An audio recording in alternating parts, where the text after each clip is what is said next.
Hola, ¿cómo les va? Saludos a todos, muchas gracias por la invitación. Bueno, vamos a presentar el primer paciente. El primer paciente es un masculino de 31 años que como único antecedente tiene un retraso madurativo y una fisura palatina de nacimiento. Es diabético tipo 1 desde los 13 años y en cuanto a su enfermedad diabética solo tuvo retinopatías leves y una hipoglucemia asintomática de difícil manejo y varias internaciones por cetoacidosis. Se presenta al programa de trasplante y se logra trasplantar en agosto del 2022.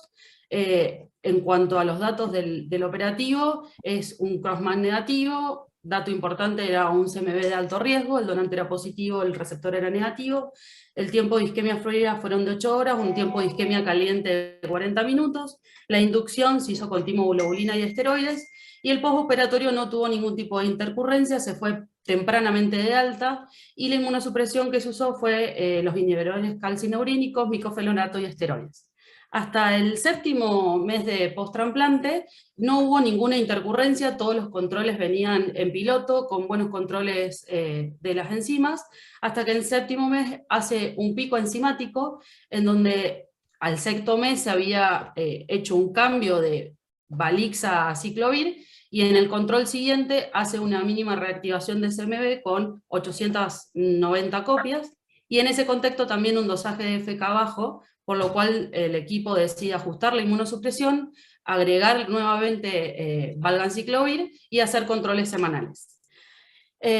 Cuando ya cumplió los 8 meses, persistía esta enzima que si bien era mínimamente fuera del valor normal para el laboratorio, la inmunosupresión estaba en rango y la carga viral que se había pedido de control era negativa, por lo tanto se solicitan ciertos estudios. Acá podemos ver la curva de enzimas, de amilasa y lipasa y también de glucosa. Los controles glucémicos nunca se alteraron, pero sí se pueden ver los picos, sobre todo de lipasa, en el séptimo mes, como yo había explicado. También el descenso en el FK, que venía bastante estable, pero en ese contexto donde vemos las enzimas elevadas, hace el descenso. Hubieron ajustes, pero a pesar de eso las enzimas seguían elevadas.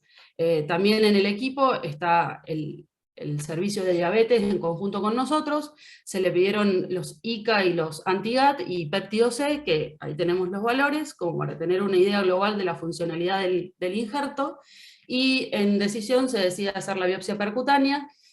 El informe anatomopatológico que recibimos, acá podemos ver las imágenes, si lo vemos en hematoxilina y eosina 10 por, se ven en el cilindro una fibrosis septal y perilobulillar con infiltrado mononuclear en los septos, es bastante característico. Si agrandamos en cuarto por, se ven los vasos con todo el infiltrado de los neutrófilos y vemos la venulitis. También en 40 por podemos ver que los ductos también están con neutrófilos, esas luces, y vemos más agrandada, más ampliada los tractos de fibrosis.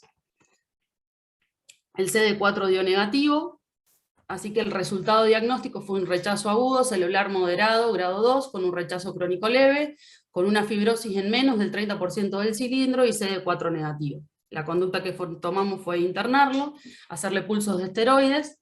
Las enzimas en los controles durante la internación descendieron a valores normales, las glucemias siempre estuvieron estables, no necesitó ningún tipo de tratamiento para sus glucemias, y además le pedimos especificidad de anticuerpos por Luminec, y nos encontramos con que clase 1 no tenían detectados, y clase 2, DQ5 y DQ7, eran DCA con títulos menores de 3000 en 2100 y 2900. La duda que se planteó fue que si bien no hay títulos elevados de DCA, ¿qué pesaríamos, sobre todo para la doctora Cintia, en este contexto con un CD negativo, CD4 negativo, un rechazo humoral?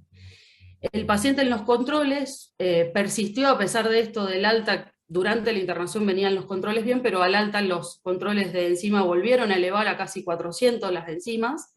Entonces, en el contexto también del CMV que había reactivado, había una duda diagnóstica si no había, que es muy difícil desde lo anatomopatológico, más allá de lo clínico, distinguir el componente infeccioso en estos tacos. Así que se decidió hacer nueva biopsia, y nos encontramos que en el 10 por tiene una fibrosis ya que es moderada, grado 2, en el Mason 10 por una fibrosis con grado 2 que se puede ver, en 40 por una extensa ductitis, con venulitis, edema y hemorragia, que no veníamos en la otra que tiene una diferencia de 20 días, y en la inmunohistoquímica esta vez el CD4 dio positivo, con escasos capilares y interacinales. Así que se decidió internar nuevamente para hacerle gamma globulina y pulsos de esteroide. En este momento el paciente está internado haciendo tratamiento y con enzimas en descenso. Este es el primer caso. El diagnóstico definitivo fue un rechazo crónico activo humoral, CD4 en más del 5%, y la inmunohistoquímica, que también se la pedimos, fue CMV negativa. Una pregunta, doctora. ¿Se biopsió solamente el páncreas o también el riñón? No, se biopsió solamente el páncreas. ¿Y el riñón, la función renal, cómo estaba? Siempre estuvo conservada. La función renal nunca la alteró, función siempre en rango. Okay. ¿Cuánto tiempo tienen ahora de seguimiento? Lleva 8 meses post-trasplante. El trasplante fue en agosto y es un paciente que está adherido a las consultas y a todos los controles. Entonces esto es muy vive en el interior. Es muy reciente todo esto. Tal cual. La primera cosa que me llamó la atención en la biopsia, en la primera biopsia, es que no es común ver neutrófilos. Exacto. Sí, en una de las fotos sí, había una foto más que esta, la anterior. La anterior. ¿Esa? Esta, sí. Sí. No es común ver neutrófilos en el rechazo celular. Si hay neutrófilos, el diagnóstico diferencial es con pancreatitis. Entonces, yo creo que a pesar del que el C4D estaba negativo, esto es Por otro lado, las primeras fotos parecen claramente rechazo celular. Las primeras fotos con esa inflamación probablemente era mixto. Esa primera foto tampoco no es característica de rechazo humoral puro. Así que probablemente había un componente mixto que se manifestaba en la parte humoral. Es un poco difícil de diagnosticar porque solamente unos neutrófilos acá y allá, pero yo pienso que era un rechazo mixto, y en la segunda biopsia se ven muchos más neutrófilos de acuerdo a las fotos. Y acá eso es bastante difícil de... No es un hallazgo tan común. No sé qué te parece, Fernanda. No es tan común, pero cuando aparece así es más de los rechazos mixtos. Sí, coincido totalmente. Hay muchísimos neutrófilos. No es que hay algunas células aisladas. Si uno lo mira a menor aumento, es lo que predomina, digamos. Aparte están reactivos también las células ductales. Me parece, coincido, sí, que es demasiado componente inflamatorio polimorfo nuclear, digamos. El C4D es un poco problemático, y por otro lado, el hecho de que acá está un poco positivo apoya el diagnóstico, pero es probablemente el componente menos confiable de los componentes que usamos para el diagnóstico del rechazo humoral. Sí, están los doctores clínicos del servicio, está el doctor de Arteaga conectado y el doctor Maraschio. Si quieren hacer algún comentario, este es el momento. O si no, no importa. No, yo estoy escuchando atentamente a la doctora Drakenberg y lo que tú dijiste, Fernanda. Y sí, nosotros nos planteamos esta situación de los neutrófilos que nos extrañaba un poco, pero que escuchándolos a ustedes nos aclara la posibilidad de que todo se trate de algo de tipo humoral, porque pensar en una pancreatitis de otro origen, el paciente no tiene síntomas, no tiene elementos, no hay colecciones, no había ninguna otra cosa que orientar hacia una pancreatitis, digamos, de otro origen que no sea la propia inflamación del rechazo. Por otro lado, es llamativo que la paciente tiene pocos anticuerpos HLA dando vuelta, y el título que tienen es un título relativamente bajo. Es un título que no movería las agujas en una citometría de flujo, por ejemplo. Es decir, que no, digamos, no dispara complemento tampoco. Bueno, eso es lo que puedo decir. No sé si Martín opina algo similar o no. Hay que tener en cuenta que el paciente estuvo bastante bien inmunosuprimido, porque tiene solamente, si ustedes vieron el gráfico de la curva de los niveles de tacrolimus, el paciente solamente tuvo un par de meses en el cual tuvo una concentración de tacrolimus de 5 puntos y pico, 6, pero si no ha estado siempre por arriba de 10 de niveles séricos residuales. Eso también es un poco llamativo, pero bueno, en trasplantología todo puede ocurrir. Sí. Y ahora, perdón que me perdí la última parte, doctora Gisela, ¿cómo es el follow-up del paciente? ¿Cómo está ahora? El paciente actualmente está internado, ya cumplió el tratamiento con Hola. gamma. Hola. Hola, sí, perdón. No estoy en el auto y bueno, no sabía qué botón apretar para activar el micrófono. ¿Qué tal? Soy Martín Marasquio, soy jefe de trasplante, soy cirujano yo. Y coincido en todo lo que dijo Javier. De hecho, nosotros en un principio, por eso le pedimos, digamos, anticuerpos, el panel de anticuerpos por Luminex, porque, bueno, siempre lo hacemos de rutina en el caso de una sospecha de rechazo, pero también en este caso sospechamos que podía haber algún componente humoral. De hecho, si bien los títulos no son altos, pero tiene dos anticuerpos en casi niveles de 3000, digamos, contra antígenos del donante DQ, pero bueno, los tenía. Y ya de hecho en la segunda internación ya sospechamos más firmemente la presencia de un rechazo humoral. Pero coincido con Javier que es bastante ilustrativo para nosotros esto de los neutrófilos, que bueno, lo teníamos en mente, pero tampoco nos explicábamos una pancreatitis que no fuera de origen inmune en este momento del trasplante, más con el paciente asintomático y demás. Claro. Así que, bueno. Y siempre, perdón, y también agregar que lo del C4D a nosotros también siempre nos da como, tanto si da positivo, no sé, la doctora Drakenberg nos podrá decir mejor, por ahí plantea menos dudas, pero sobre todo si da negativo, nos deja mucha duda también si puede haber un rechazo moral a pesar de que sea negativo. O sea que es un dato medio, qué sé yo.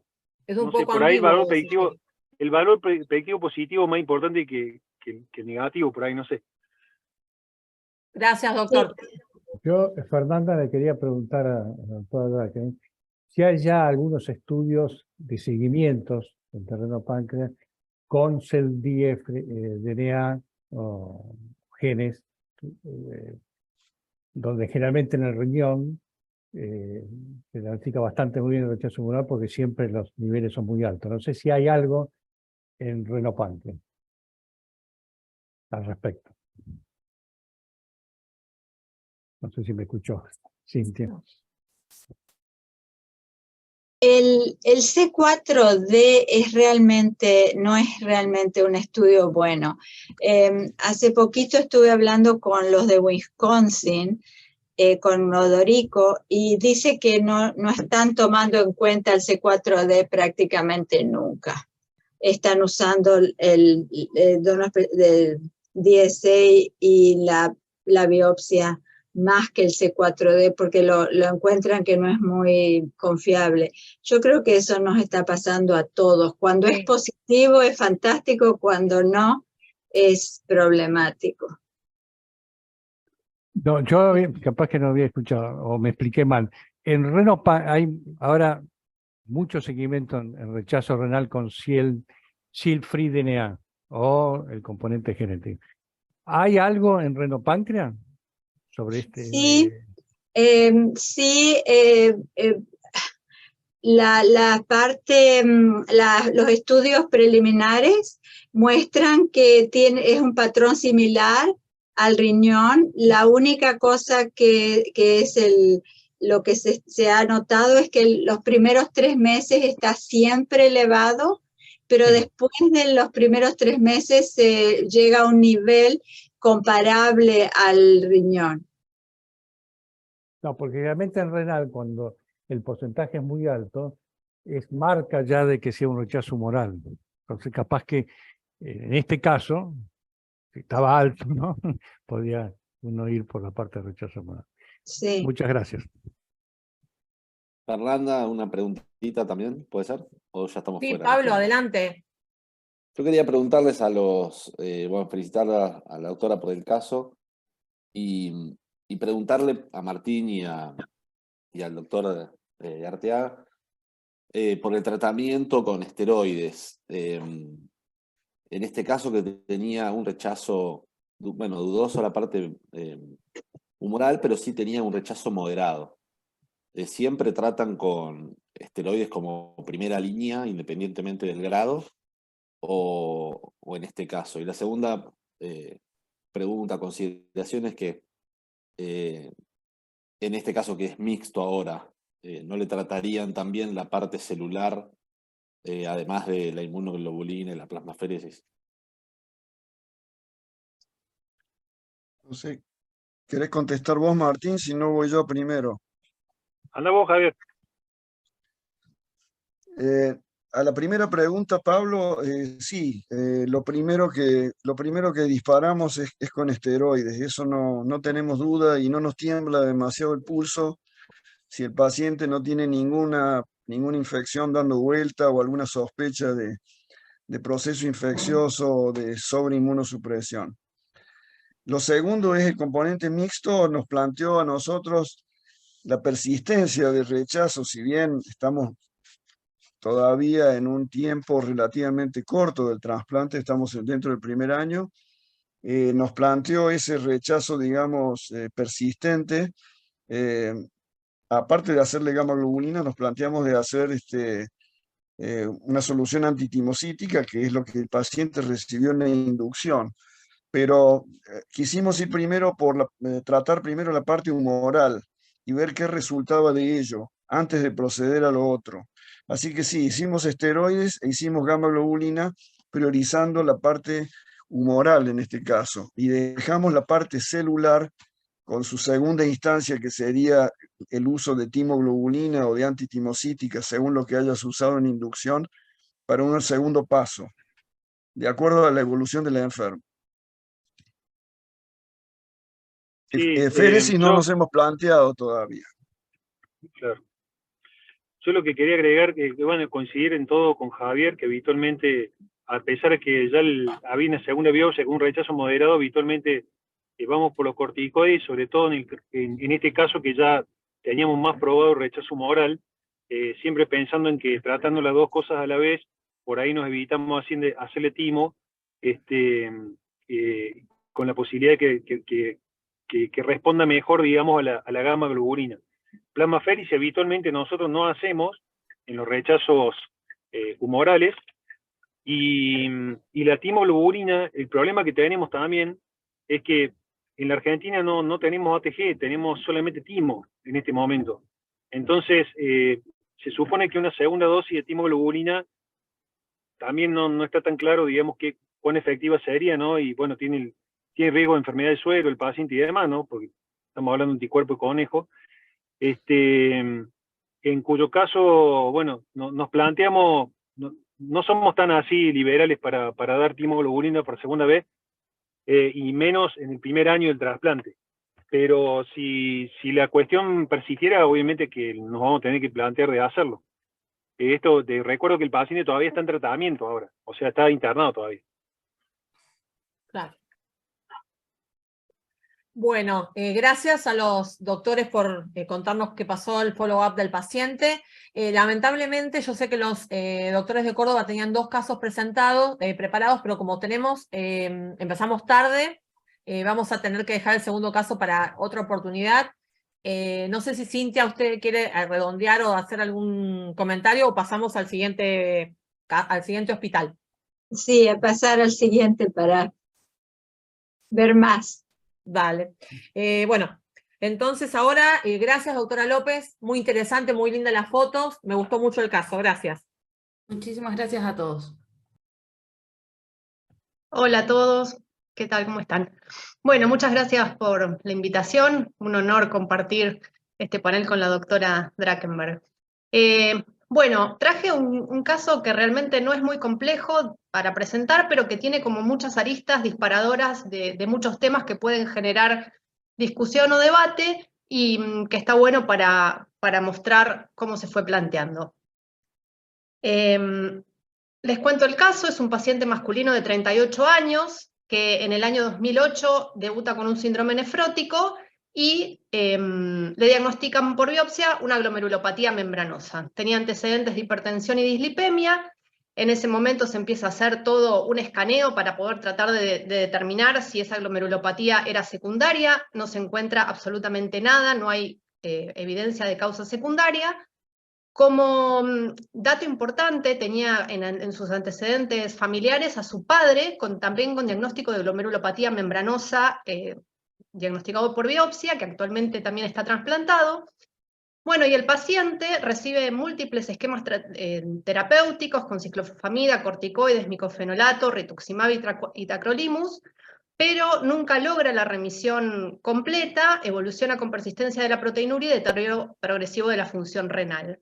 Recién en el año 2018 se le puede medir el anti-PLA2R, que en ese momento fue negativo, pero el paciente estaba recibiendo tratamiento, y nosotros lo conocemos en el Hospital del Cruce porque es derivado para evaluación de pretrasplante preventivo.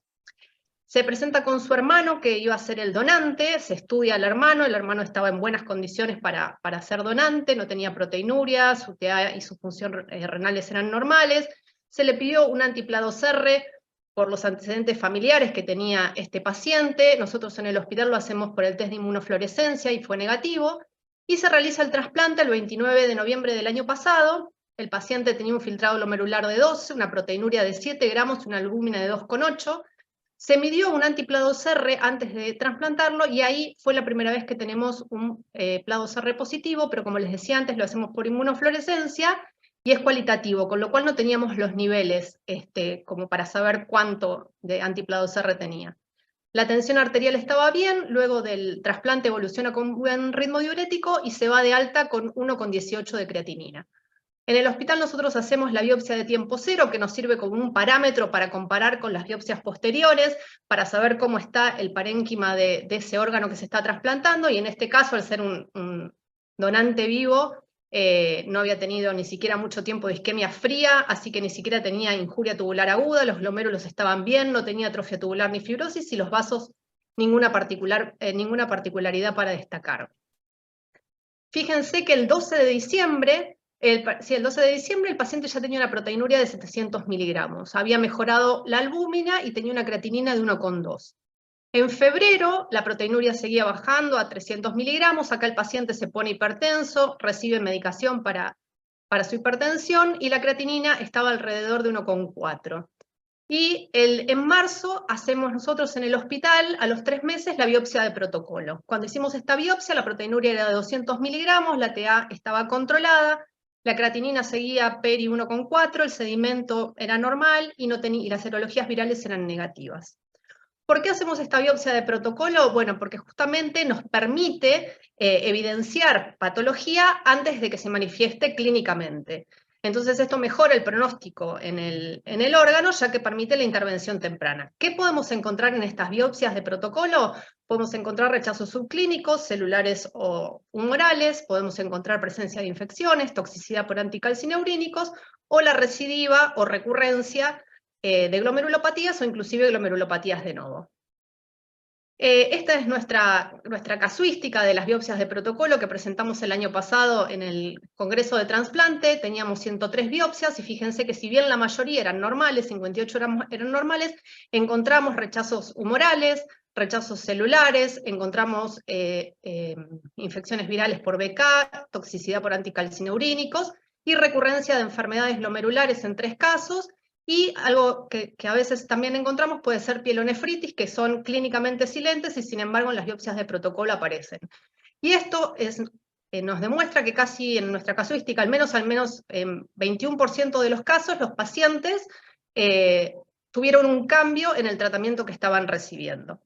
Así que bueno, paso a mostrarles la biopsia de protocolo de este señor, donde como les decía recién, queremos saber si tiene alguna infección, si tiene algún tipo de rechazo, si tiene algún tipo de residuo de su enfermedad de base.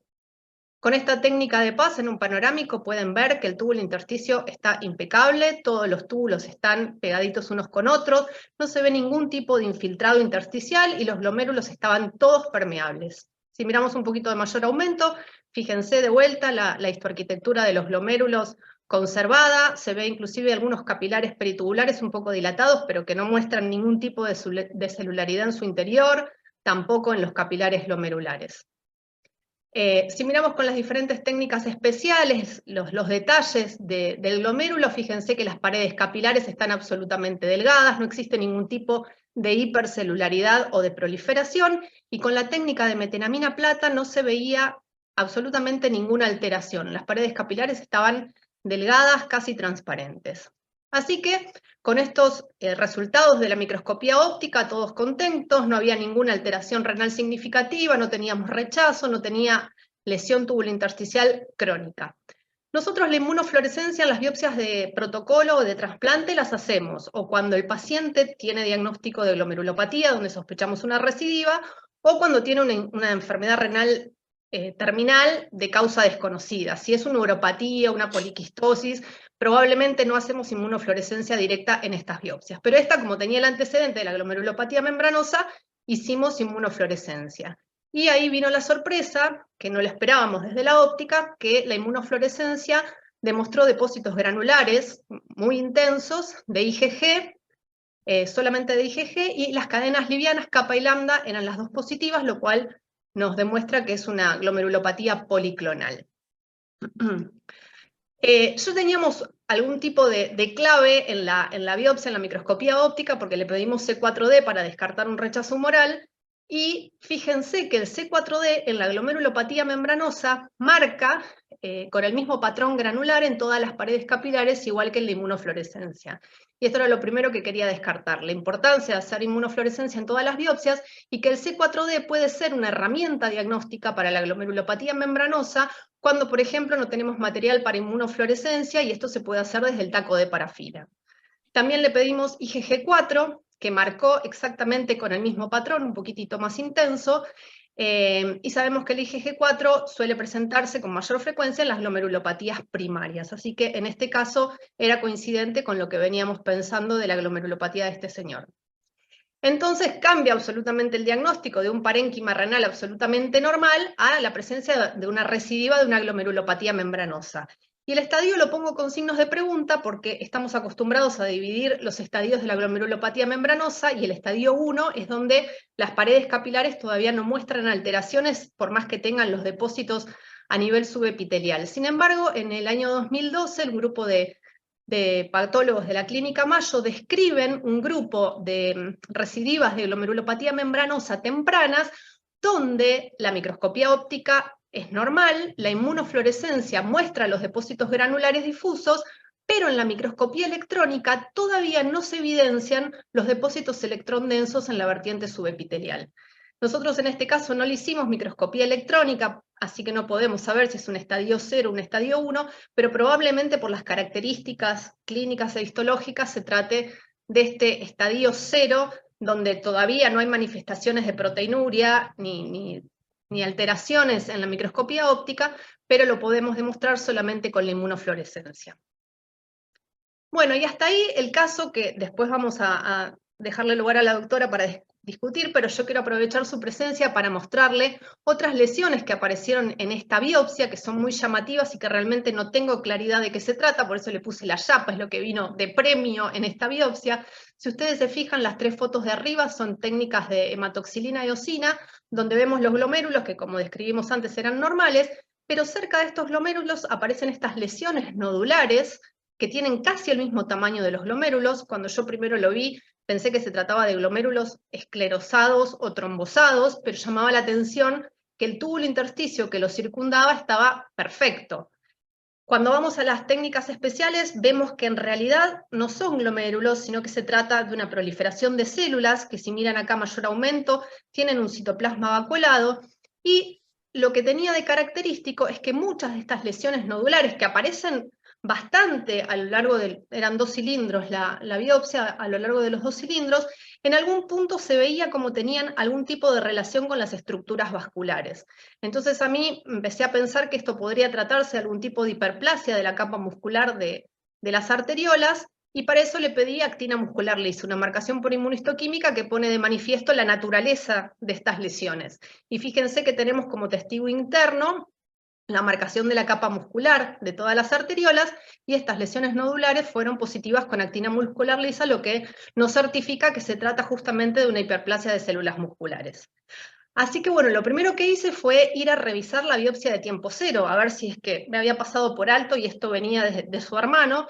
Realmente el parénquima de la biopsia de la cuña de tiempo cero no tenía estas lesiones, los vasos no tenían ningún tipo de alteración histológica, y otra cosa que hice fue pedirle un C4D para ver si realmente esta glomerulopatía no era prestado, si realmente la había desarrollado de nuevo, pero el C4D fue negativo. Así que el hermano está bien. Esto lo desarrolló en estos 3 meses post-trasplante.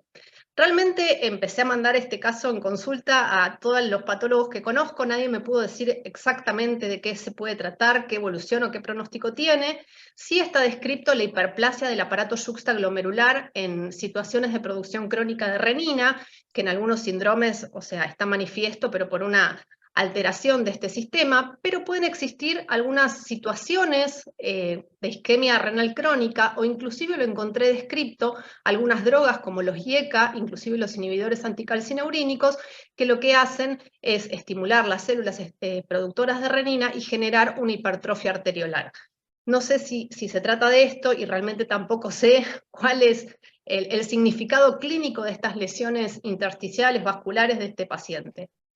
Les cuento cómo está al 30 de marzo, la proteinuria sigue en 200 miligramos, la albúmina, las proteínas totales y el colesterol están bien, la creatinina quedó en 1,4, la urea está bien y el sedimento sigue inactivo.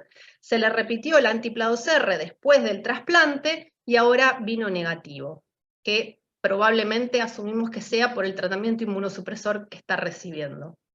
Así que bueno, el interés del caso que presentamos y que es aprovechar la presencia de la doctora, era recalcar el rol de la biopsia de protocolo en la detección temprana de patologías en el post-trasplante, la importancia de la inmunofluorescencia en estas biopsias, el C4D como herramienta diagnóstica en la membranosa y la incorporación del estadio 0 para esta glomerulopatía en el post-trasplante.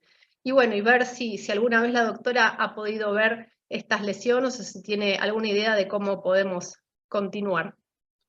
La verdad que no, son lesiones realmente muy interesantes. ¿Tenían todas el mismo tamaño? No, algunas eran más pequeñas. Sí. Sí. Yo hice desgaste porque pedí técnicas especiales y tener el C4D y la IgG4, y quería ver si en algún lugar se unían para ver si eran realmente de una misma arteria, y están como independientes. Lo único que sí, algunas están relacionadas con la luz de un vaso. Sí, la cosa que yo he visto que es parecida es el von Hippel-Lindau, los pacientes que tienen angiomyolipoma. Entonces, a veces son los pacientes que tienen la anomalía genética, son lesiones múltiples. Y que pueden ser muy pequeñas así. No son generalmente tan definidas como estas que algunas parecían perfectamente redondas, pero pero sí se pueden ser múltiples, pueden ser formadas de células, de actina positiva, y que lo único que ayudaría en ese caso sería hacer los marcadores para el angiomyolipoma, que es el MART, que hacen el MART1 o el HMB45, que son marcadores de... pero me parece que la teoría tuya es más, me parece un poco más probable, pero yo nunca lo he visto. Lo he buscado de todas maneras posibles y no... Pero no, me parece lógico, me parece muy lógico la teoría que propones, porque realmente tienen una cierta organización que uno puede sospechar justamente que sean derivadas de alguna estructura. Bueno, veremos Valeria, en la próxima acá biopsia. el doctor Méndez, que es un patólogo amigo de Chile, pregunta si le hiciste melan A. No, la verdad no lo pensé. No tiene absolutamente nada de atipía celular, por eso no se me ocurrió, pero le puedo pedir. Gonzalo, ¿querés abrir el micrófono y preguntar que ahí seguiste escribiendo? Hola, ¿cómo están? Mucho gusto. Sí, no, le estaba preguntando si en la biopsia tiempo cero existían lesiones nodulares en la cápsula renal, porque No, esas proliferaciones volví nodulares a aparecen derivadas de la revisarla. cápsula. Le pedí nuevos cortes porque tenía miedo de haberme perdido eso y no aparece, en la biopsia de tiempo cero no aparece nada parecido a esas lesiones. Ok, esa era mi pregunta. No, a mí me parece importante en el caso de que presentó la doctora recalcar, seguro que Cintia va a estar de acuerdo, la importancia de la inmunofluorescencia en la biopsia de trasplante, ¿no? Que muchas veces a los patólogos se nos complica, se nos dificulta cuando pedimos que nos autoricen a hacer la inmunofluorescencia, ya muchas veces es una cuestión burocrática, sobre todo acá en Argentina, pero es muy importante. Este caso no se hubiera diagnosticado la recidiva si no hubiera tenido la inmunofluorescencia. Entonces, para los clínicos, también los nefrólogos, cuando pidan una biopsia de trasplante, es importante que hacer la inmunofluorescencia. Me parece lo más importante de este caso, aparte que es muy interesante como lo presentó Valeria, sino ese mensaje, ¿no? Que quede. ¿Y de este estadio cero, doctora, usted ha visto? ¿Le parece bien diagnosticarlo así? Sí, si se hacen biopsias de protocolo, se encuentran las recidivas, lo mismo que de glomerulopatía endocapilar como es MPGN, se encuentran recidivas tempranas que clínicamente ni siquiera se sospechaban. Realmente las biopsias de protocolo cambian totalmente la perspectiva, porque uno ve las cosas mucho más tempranamente que si se espera hasta que el paciente tiene una proteinuria importante. Perdón, ¿puedo preguntar algo, Fernanda? Sí, Javier, adelante. Valeria, bueno, un caso muy interesante realmente. ¿Tenemos información de la parte de inmunología sérica en este paciente? ¿Complementos, Sí, factores, todas esas cosas estaban bien? Sí, era todo normal, no se detectó nada anormal que llamara la atención. No.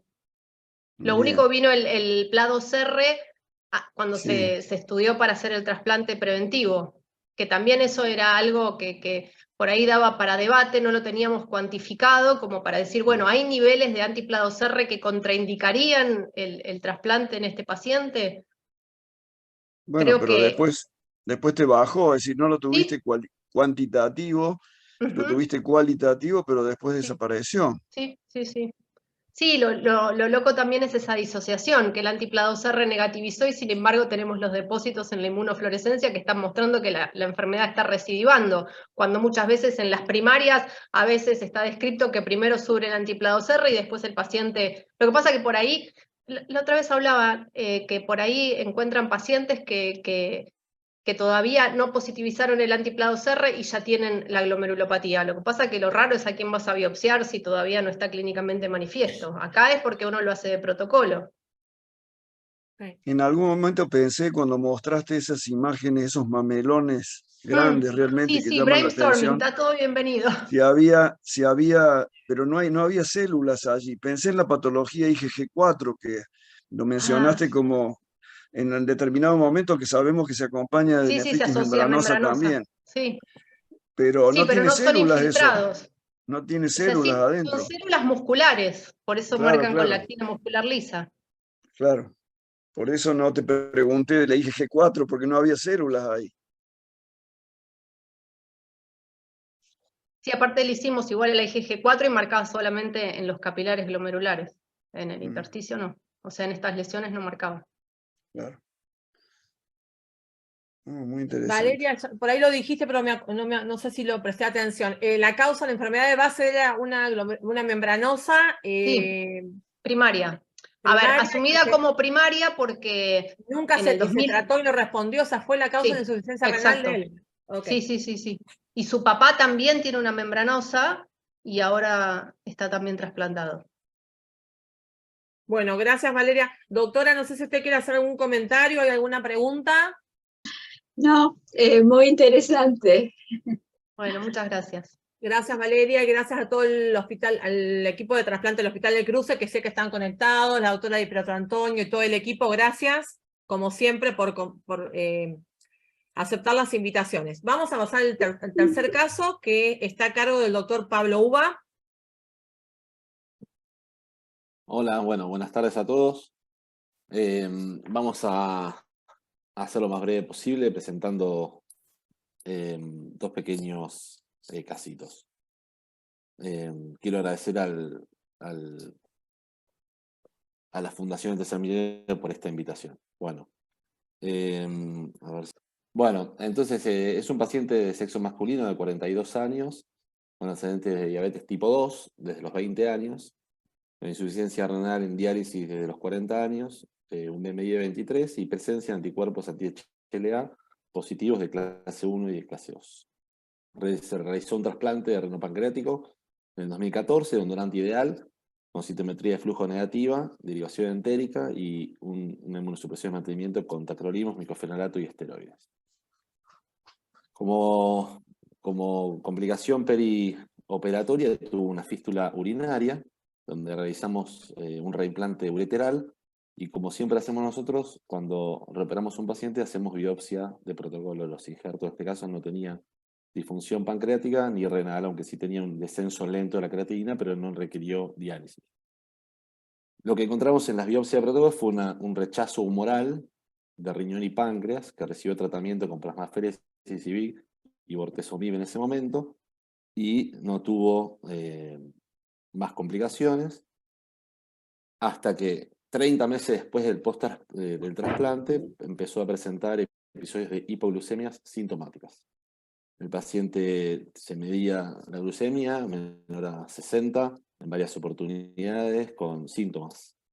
Le hicimos una prueba de tolerancia a la glucosa que confirmó la hipoglucemia ante el estímulo de la glucemia, de la glucosa, y en ese momento tenía una amilasa, una lipasa normal, una creatina de 1 y un péptido C normal.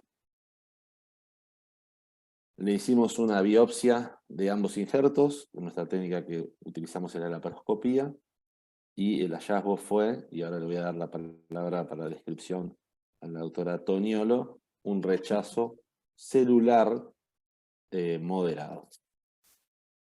A ver. Sí, bueno, nosotros en el instituto, como en otros lugares, hacemos biopsias simultáneas de riñón y páncreas.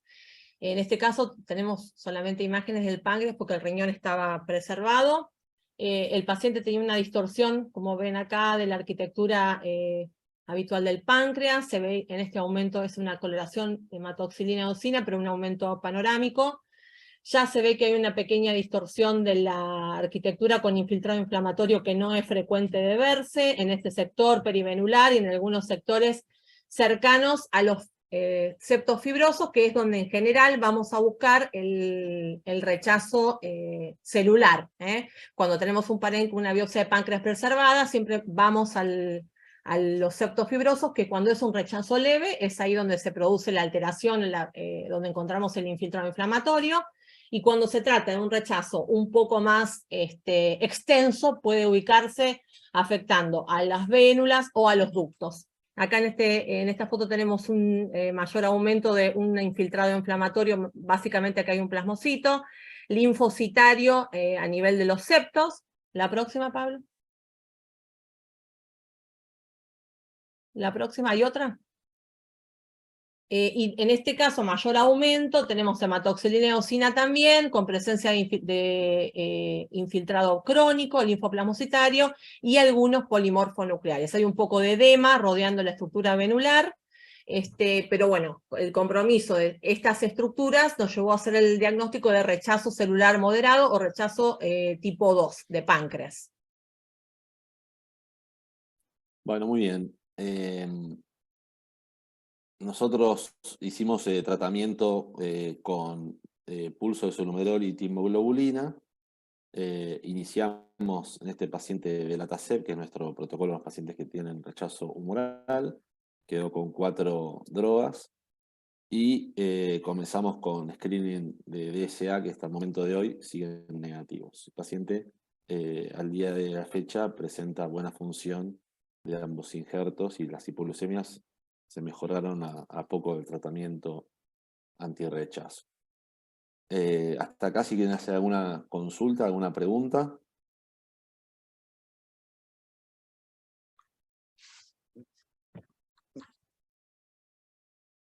¿Cuál sería la hipótesis de la hipoglicemia en esta situación de rechazo celular, de la fisiopatogenia, digamos?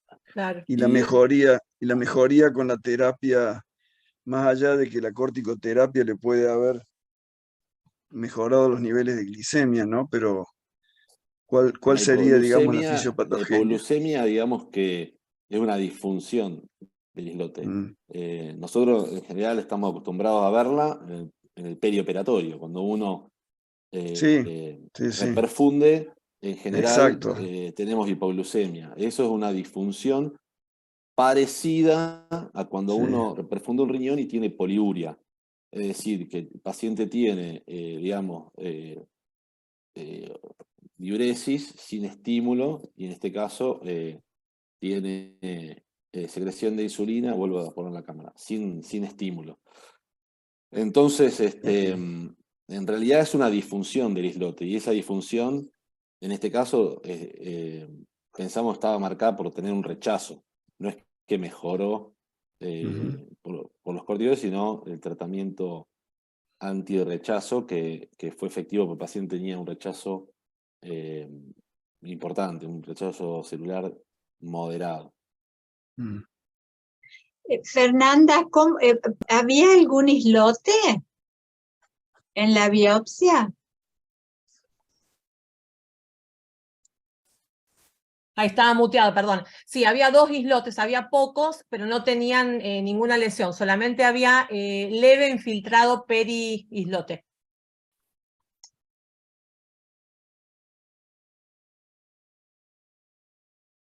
Estaría bueno ver si podemos conseguir después marcar la secreción de insulina o inmunofluorescencia para insulina y glucagón en estos pacientes, que tenemos varios, para ver si encontramos alguna alteración ahí o en la microscopía electrónica, pero de momento todavía no tenemos otro estudio más. Pablo, entonces, ¿se resolvió el problema? Sí. El paciente resolvió la hipoglucemia, las hipoglucemias sintomáticas.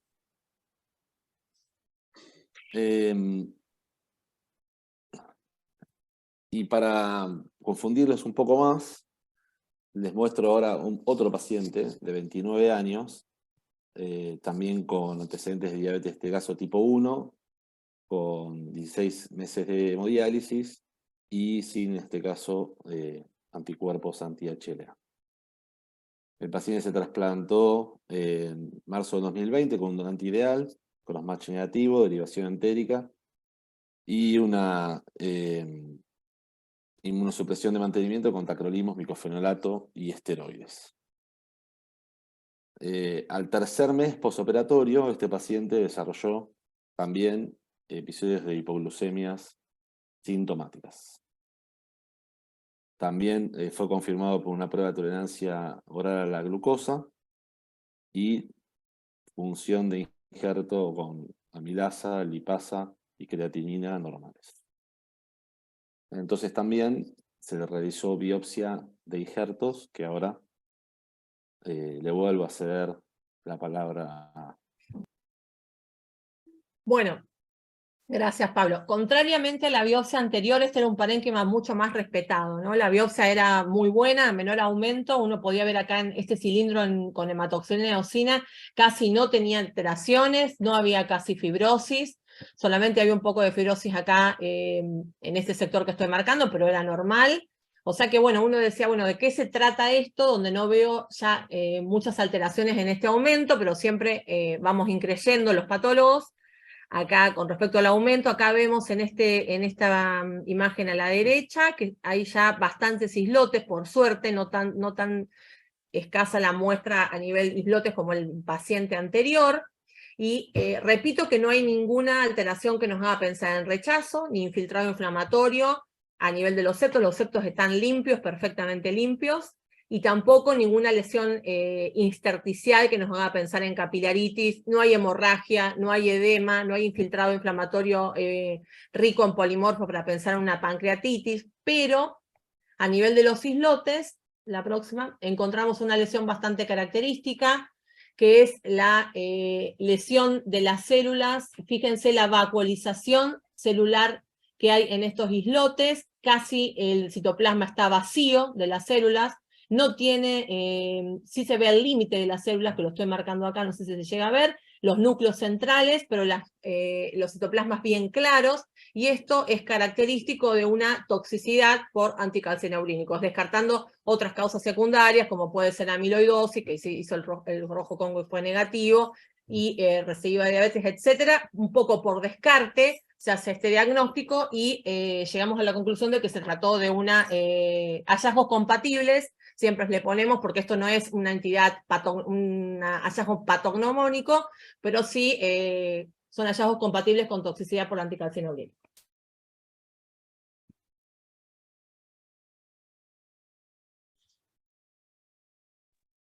Bueno, muy bien.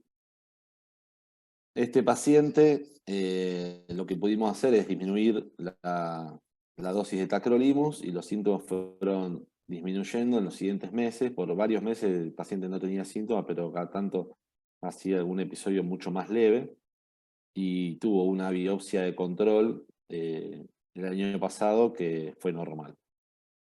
Y ahora estamos a 3 años de trasplante y con buena función de ambos injertos.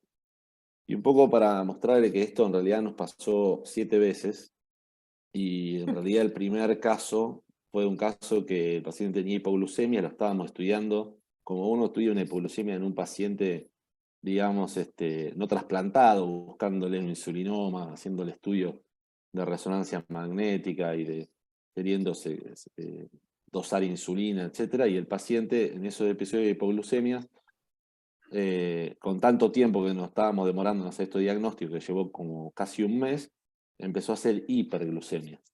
Y después de la hiperglucemia le hicimos una biopsia y tenía un rechazo severísimo. Y ese paciente perdió el páncreas. Con lo cual eso nos quedó para siempre, que cuando un paciente nos desarrolla episodios de hipoglucemia, lo tomamos bastante en serio y lo tomamos como una disfunción más, como si tuviese hiperglucemia o si tuviese elevación de enzimas, y les hacemos biopsia. Y esta es la serie que tuvimos 7 casos en total.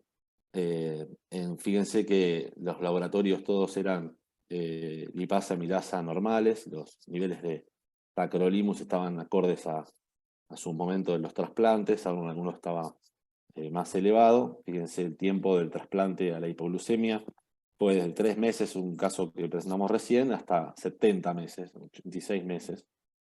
del trasplante. Y los hallazgos fueron 2 casos de rechazo y 2 casos de toxicidad. Y 4 casos de toxicidad.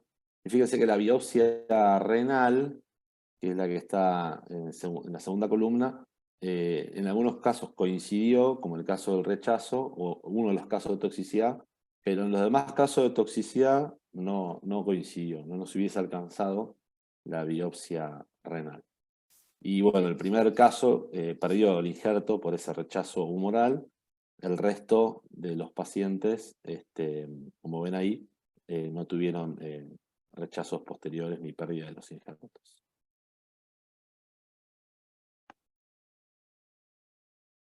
Entonces, como conclusión, que la hipoglucemia es una disfunción del injerto y que la biopsia puede identificar algunas causas corregibles como rechazo o toxicidad. Bueno, hasta acá la presentación y abrimos a debate. Muy, muy interesante. Fernanda, desde el punto de vista patológico, Sí. los pacientes que los diagnosticaron como toxicidad, ¿más o menos homogéneos los cambios? ¿Podrías decir que era en general comparable un paciente al otro?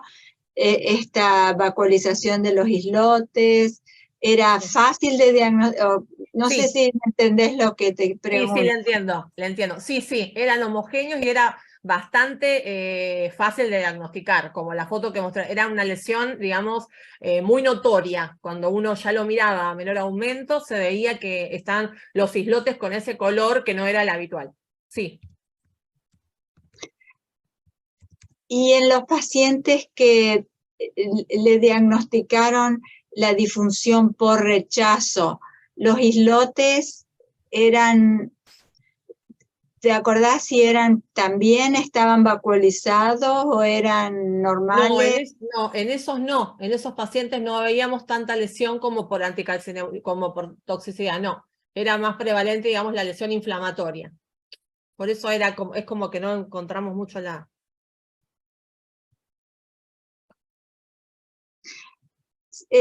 Nosotros hemos tenido pocos pacientes que tenían disfunción endocrina con rechazo que no sea fulminante.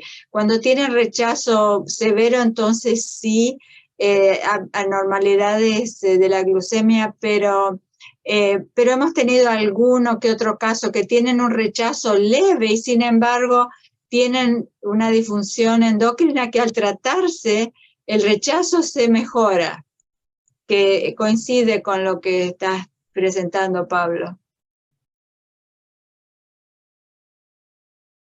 Sí, después hemos presentado una serie de pacientes que tuvieron hiperglucemias, que contrario por ahí al pensamiento de que siempre es muy tardío, no siempre es tan tardío, pero bueno, la diferencia de la hiperglucemia nosotros la hemos dividido en 2. El paciente que tiene hiperglucemia y nosotros le hacemos una biopsia, encontramos un rechazo, pero digamos se va de alta de la institución después del tratamiento antirrechazo sin insulina, o sea, es el paciente que tiene alterada la curva o tiene unas hiperglucemias basales, pero no está con insulina.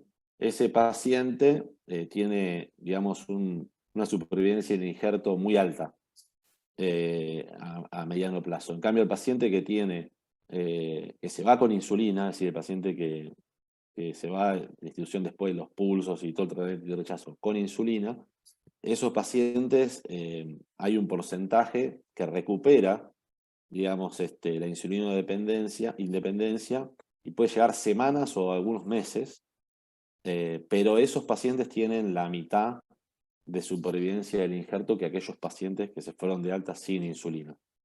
Pero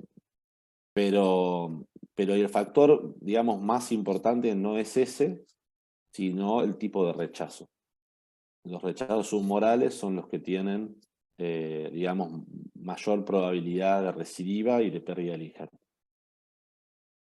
Mencionó anteriormente la doctora Toniolo. Yo soy Magali Freijo, nefróloga y staff de trasplante renal, y voy a presentar el caso que se titula 20 años no son nada. Se presenta el caso de un paciente de 24 años con antecedentes de una enfermedad renal crónica secundaria a displasia renal bilateral, con requerimiento de diálisis peritoneal, que en el 2002 se realiza un trasplante renal con el padre en otro centro, con un mismatch 1-2-1, una creatinina habitual 2,4 debido a episodios de rechazo humoral antes de que llegara a seguimiento con nosotros, que fueron tratados periódicamente con infusiones de inmunoglobulina. Proteinuria de 0,29 gramos al día y dosajes estales entre 6 y 7. Entre las otras complicaciones que tuvo el paciente desde nuestro seguimiento, desde el inicio del seguimiento en nuestro centro, intercurrió con una uretrorragia en abril del año pasado, con un episodio de IRA que alcanzó creatininas de hasta 3 miligramos decilitro y luego retornó a sus valores habituales, y nefropatía crónica del injerto. Como otros antecedentes, tenía una hepatitis C que realizó tratamiento en 2015, epilepsia, y bueno, dentro de la medicación habitual, entre los inmunosupresores, estaban tacrolimus, azatioprina y deltisona. Como antiproteinúricos, enalapril 1,25 miligramos día, debido a que el paciente presentaba registros de TA bastante bajos. El paciente, cabe destacar que es oriundo de Tierra del Fuego, así que los controles desde el punto de vista con la burocracia y logísticos eran un poco complicados. Pero bueno, él concurre en noviembre del año pasado a control post-trasplante, donde se evidenció deterioro de la función renal con 203 de urea y 3,2 de creatinina, con una proteinuria de 1,5 gramos día, sin ninguna causa prerrenal o tóxica que lo justifique. En ese contexto se decidió realizar un control del estado inmunológico del paciente con determinación de anticuerpos anti-HLA y virus BK. A la izquierda suyo pueden ver cómo fue evolucionando la creatinina a lo largo del último año, y dentro de los diagnósticos diferenciales posibles planteados estaban el rechazo, infección por virus BK, progresión de enfermedad renal crónica y toxicidad por inhibidores de la calcineurina. Finalmente, el paciente, dentro de los resultados de los análisis realizados están CMV, virus BK, que resultaron ambos negativos, anticuerpos anti-HLA clase 1 y 2, con un DCA en A68 de 9.000, para uno previo de 5.300 efectuado en 2019. Y una ecografía de control que evidencia una corteza de 20 milímetros sin signos de dilatación ureteral ni litiasis. Con este hallazgo ecográfico y con los estudios, con los resultados de estos estudios, se decide efectuar una biopsia renal, ya que el parénquima del riñón lo permitía, pero al momento de su internación se evidencia un mayor deterioro de la función renal con urea de 186 y creatinina de 4, sin criterios de diálisis al momento de la valoración.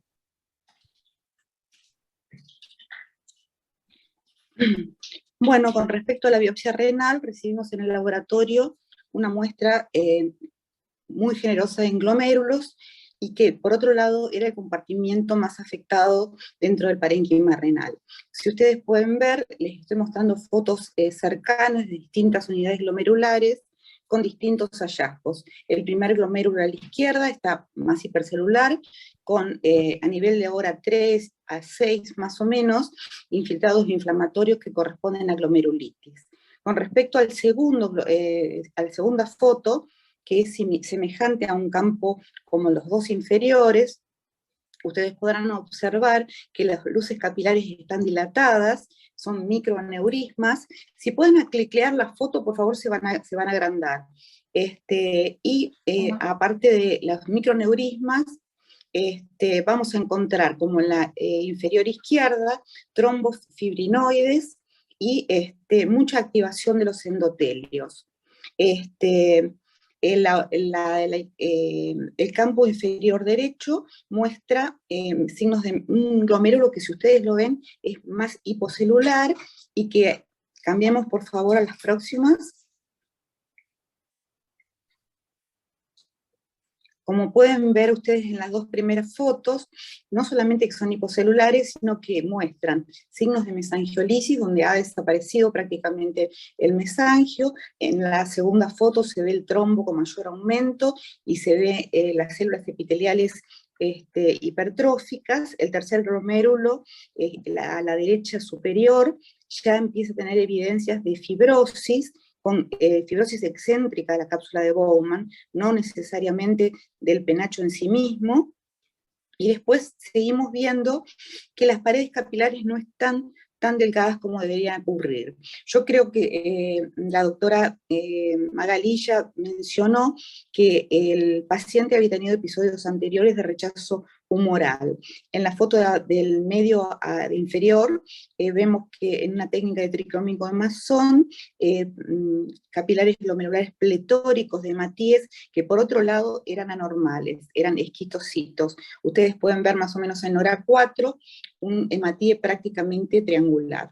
La última foto destaca más o menos lo mismo que la superior. Eran dos glomérulos con fibrosis excéntrica de la cápsula de Bowman y algo de fibrosis segmentaria del penacho. Seguimos, por favor. La próxima. Bueno, más de lo mismo, de los cambios de tipo MAT. Después, en el segundo glomérulo superior, vemos una técnica de metenamina placa con la glomerulitis entre hora 3 y hora 4, o 5. El tercer glomérulo superior muestra los capilares, los aneurismas o microneurismas capilares, sobre todo en la hora 12, y en el panel inferior ya nos dedicamos un poco al compartimiento tubulointersticial, donde vemos unos pequeños parches que no eran muy importantes en la muestra, de atrofia tubular con mucha reduplicación de las membranas basales tubulares y un infiltrado inflamatorio que, como podrán ver en las distintas técnicas, la primera a la izquierda es un PAS inferior, ¿no es cierto? Estoy hablando del panel inferior, la segunda es un tricrómico y la tercera también. No hay signos de tubulitis. La próxima, por favor.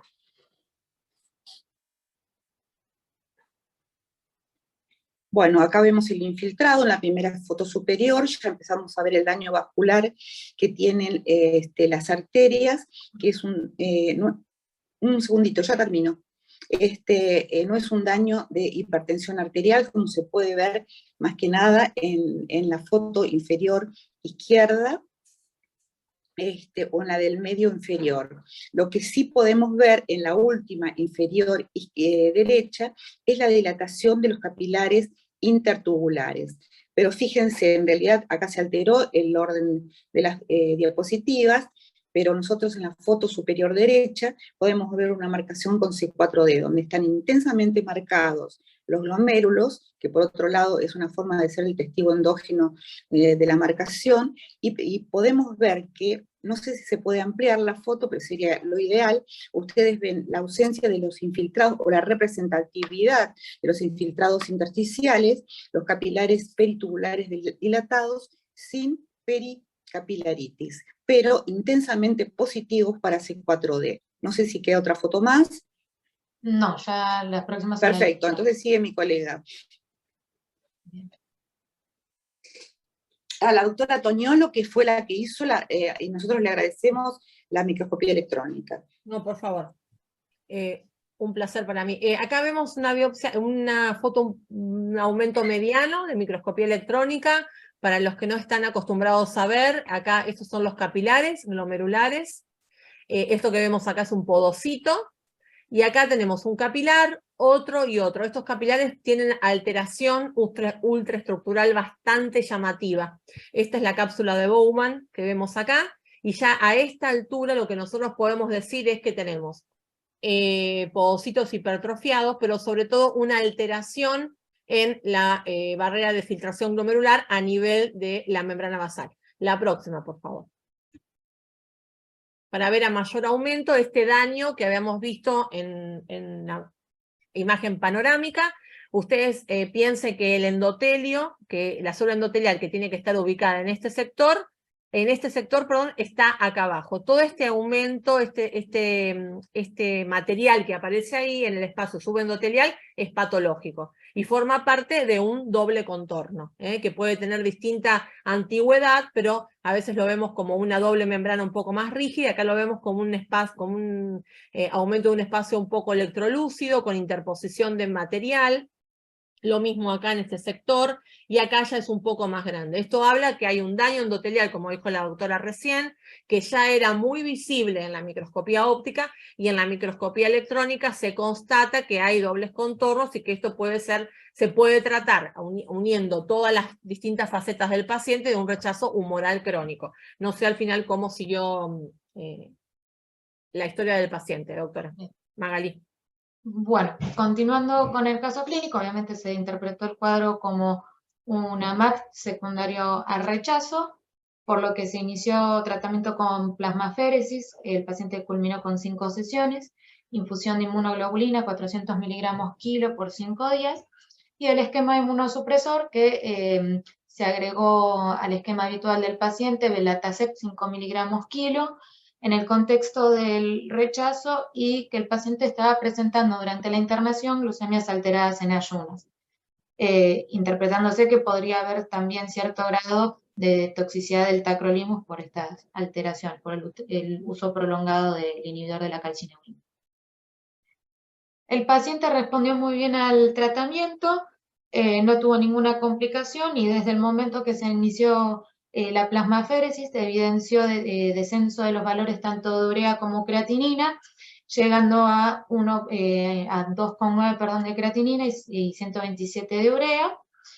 El último laboratorio que tenemos, que es bastante reciente, presenta 92 de urea, 2,4 de creatinina y clearance de 25 mililitros por minuto. A modo de conclusión, y el motivo por el cual elegimos presentar este caso fue principalmente por el desafío de realizar una biopsia renal en un paciente que ya tiene 20 años de evolución de trasplante, tanto por el riesgo de complicaciones como la posibilidad de tratamiento. Generalmente un paciente con ya 20 años de trasplante, uno espera ver signos de cronicidad. Por lo tanto, también el tratamiento ha sido otro aspecto muy importante a tener en cuenta. Si bien todos ya sabemos que uno trata el rechazo en base a los hallazgos anatomopatológicos, también tiene en cuenta la susceptibilidad del paciente. Si el paciente está en condiciones de recibir un mayor grado de inmunosupresión, si es frágil, si tiene mayor tendencia a infecciones urinarias, o el motivo que sea, pero también el objetivo nuestro es evitar que el paciente ingrese de una forma prematura a diálisis siempre que haya algo para tratar y que sea posible. Y también creo que lo más destacable del caso es el prejuicio, digamos, de creer que toda biopsia que se efectúe en un paciente con mayor, 20 años de trasplante, valga la redundancia de repetirlo, los hallazgos que esperaba uno era ver cronicidad, y la verdad es que nos encontramos con algo diferente, nos encontramos con algo agudo que era posible tratar y evitar que este chico a una edad tan temprana reingrese a diálisis. Es un caso muy lindo, muy demostrativo desde el punto de vista morfológico. Yo creo que sí, es verdad que hay un prejuicio muy grande, y hay un prejuicio, acá nuestros nefrólogos tienen el prejuicio de que cuando ha pasado el segundo año, aunque hacen biopsias, el tratamiento no lo hacen tan agresivo por la idea de que el rechazo humoral crónico no responde tanto al tratamiento. En este caso yo creo que una cosa que coincide con la respuesta y con la idea de ustedes de tratar agresivamente es el C4D tan positivo. Muchas veces los pacientes que tienen ese rechazo crónico muy prolongado, el C4D empieza a ser más débil, y muchos de los hallazgos son un poco como más crónicos en el sentido, no tanto del remodelamiento, pero de la celularidad y todas esas cosas. Así que probablemente este paciente haya tenido episodios leves de rechazo humoral con olas de empeoramiento y mejoramiento, y yo creo que realmente todo coincide, el aspecto de que el paciente no tiene tanta fibrosis, que ustedes vieron un deterioramiento relativamente rápido, esa celularity en las capilares, el C4b positivo, es un caso muy interesante. Bueno, muchas gracias, doctora. Tenemos un poquito... Perdón, una cosita más. La parte tanto de la biopsia de luz como la parte de microscopía electrónica tiene un componente de microangiopatía trombótica sutil, pero eso es interesante, un poco más del daño del endotelio y que ese remodelamiento crónico que hace esas dobles contornos, es un poco más trombótico y menos el remodelamiento, que también a lo mejor era bueno para la respuesta. Gracias por haberse quedado hasta el final, a los que se quedaron, ya son las 8 menos cuarto. Muy lindos los casos, a mí me parecieron todos muy interesantes. Gracias a todos los que participan, porque lo lindo es que interaccionemos, porque si no es muy aburrido pararse o sentarse y explicar o decir lo que uno vio, porque si no, no nos enriquecemos. Así que gracias. Y gracias, por supuesto, a nuestra rockstar, a la doctora Drakenberg, por haberse sumado hoy, un día en mitad de semana, con todo lo que tiene que hacer. Así que gracias, doctora, por todo. Y bueno, nos encontramos en la próxima.